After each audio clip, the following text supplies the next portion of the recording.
Hi everyone, this is Mrs. Bramlett, and I am doing a quick little mini lesson on how to do these presentations, but also I'm answering some questions that I've gotten and just talking about some feedback that I have received in the last few days. I can get rid of this. There we go. Okay, so let's start with the announcements. I am very impressed with the work that I have been seeing thus far. You guys are totally awesome. I want to make a video this weekend and share some of the flyers and the student letters that you have made because they're so wonderful. Everyone needs to see them. So I will be sending out emails first to get your permission before I share them with everyone. But look for that in the coming days. Um, but I just kind of wanted to take a little time and make sure you understand just the logistics of how Google works and the things that we are working with work. Okay, so everyone has pretty much started the welcome letter, and if you have not, let me go through that one more time. You're going to go to a site called Canva. I can't type today. And this is my Canva.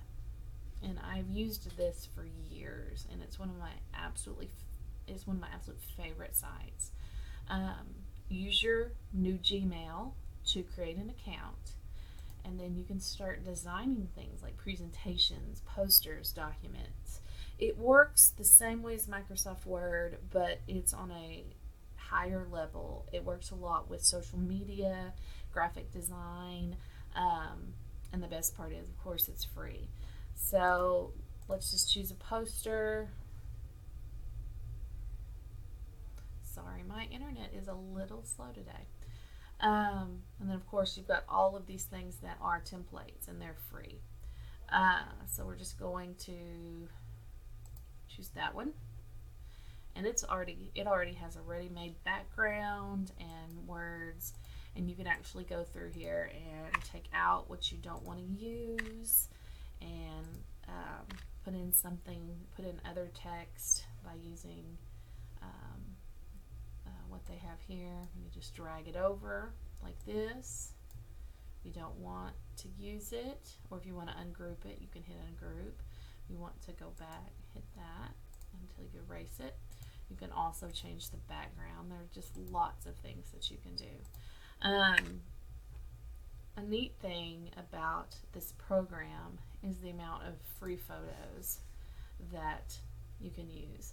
I used this one earlier today for the Educators Club for a poster that I was making. And then I went to text and I grabbed a heading. Oh, where did it go? Let me try it again.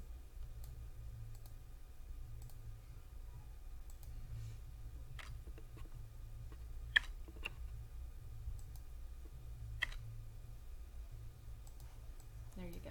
And you can skew it and you can make it go different directions. You can make the heading bigger. You can make it go this way, that way, upside down, whatever. Really, it's just up to your preferences and your imagination. That's why I said you could do your letter and your flyer in Canva or in Microsoft Word. And at this point, this early in the semester, I'm not going to count off if you don't use Canva. It's just whatever you are most comfortable with at this point. Now, I would love it if by the end of the semester, everyone is enjoying the graphic design portion of this class and they're just loving these programs. So you're just using Canva and you're using Glogster and all these awesome things that I'm showing you. But I understand right now we are just dipping our toes into the sea of technology, and if you are more comfortable just using Microsoft Word or Google Docs, that will be just fine for right now. Okay, so let's go back to the modules. We have our welcome letter, and I think I have one for you to look at that is an example, and this is a letter that I gave to my last class when I was still teaching. And of course, mine is, we don't need in there. Mine is longer, but you don't have to make it that long. And I realize you're not teaching, you don't have a job yet, you haven't graduated yet. It'll be just fine to pretend. It will be just fine. So just put in a school you wish to teach at. Alright, so let's go to Module 2. This is Module 2. These are the terms that I want you to be familiar with. One thing that is very important to understand is the term digital native and also the term digital immigrant. Now, I was born in 1981, and so when I was a child, we had no computers in the house. We didn't have cell phones. We didn't have cordless phones until I was about 11. So you could probably say I'm a digital immigrant, or I came into technology later in life. I didn't have a computer at home until I was about 13 years old, and it was a really huge, big computer with a big screen and a big tower. And it wasn't until I was in college, later on in college, that I had an email address. So I'm really not a digital native. But people born in the 90s, for instance, they would be what you would call digital natives. They don't remember a time when computers weren't everywhere and cell phones weren't everywhere. So they are natives to this technology. Me, I am a digital immigrant. Another important term would be the digital divide. Even today, there are some people that don't have computers in their homes, and they don't have the money to afford technology, and so that creates a divide, especially in the classroom. If a teacher assigns something and part of it is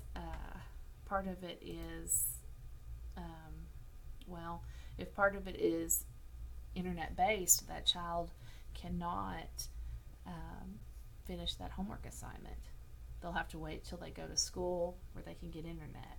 So you have to be mindful of that. You have to be mindful of the digital divide when you're teaching and using technology. So what I want you to do is go through this terminology in the chapter. It's all good stuff. It's all things that are important. The ISTE standards are things that you will see again, and they kind of govern how we use technology in our classrooms. Okay, let's go ahead and move on. And of course, your assignments for this week are to create PowerPoints. And I said I wanted 10 slides total. The title slide is important, at least one photo per slide. And let me tell you why. Some people try to jam-pack their PowerPoints with words and sentences. You really don't have to do that. The best way to create a PowerPoint is having imagery or images on your slides and having just a couple of bullet points or 3 bullet points. You don't need to overload it with words. I also ask that you put in at least 2 working links to URLs. And some people ask, well, what is a URL? Right here. This is, think of it as driving directions. Whatever this is up here in this little box, that's how you get to this particular page on the web. And that is called a URL. So let's say you are doing your PowerPoint on the Renaissance. Then you would find 2 websites about the Renaissance.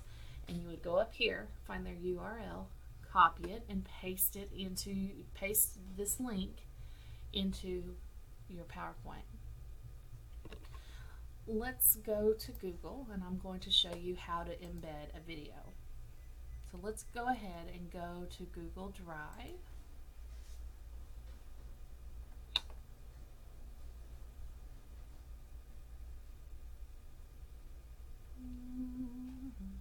going to make a new, no we're not, we're going to use this one. We're going to use this Hunger Games PowerPoint. We're going to pretend we're going to do a unit on Hunger Games chapters 1 through 3. Okay, so this is an image that I brought in, and of course when you use an image you need to tell me where you got it. So you would have a link at the end of this PowerPoint telling me where you got this map. And of course these are the district, District 12 where Katniss was from, District 10, District 11.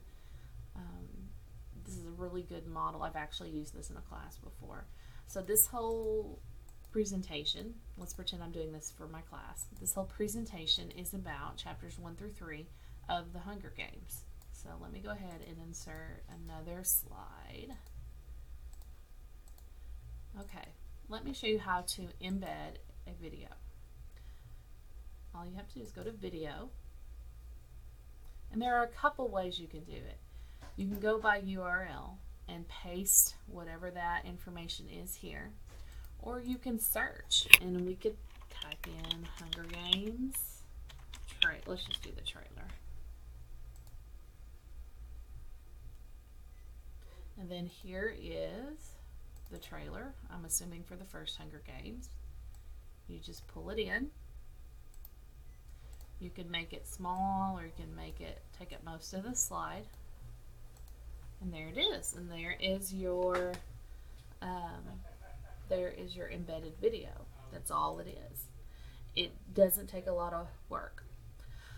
Okay, so you need 2 different fonts, different size fonts. Just show me that you know how to use different elements of graphic design, including fonts and colors and things such as that. Alright, so let's go to the next assignment, and that is the activity sheet. The activity sheet will rely heavily on the presentation. For instance, what if I gave you a blank map of the United States and I said to color in the districts in the Hunger Games? So what you would do is you would, the student would take a pencil and draw out District 9 and write out what they bring to the Capitol, which is wheat, and District 12, which is coal. So that's the activity, and they are analyzing and using the information that they had read in chapters 1 through 3 to do that map. So your activity sheet can be anything you can think of that would spark some interest, that would be engaging for the student. So just kind of use your creativity, and if you're not really sure what you want to do, ask me. You can find blank maps. Here's actually the map that I used for my activity sheets. It says, oh, sorry, I don't want Grammarly right now. Shade the area for each of the 12 districts. And of course, if you've read the novels, you know there's actually 13 districts, but we don't know that till Catching Fire. Below state what each district is responsible for doing with the Capitol. So again, this is, recalling information that you read in the Hunger Games. Okay, so that is an explanation of what needs to be turned in, and it is due by Sunday at midnight. And look for some more videos, hopefully by early next week. I have a nice little headset, and I have the ability to do videos now, so I'm hoping to make this a usual thing. So y'all have a great weekend and have a great Labor Day.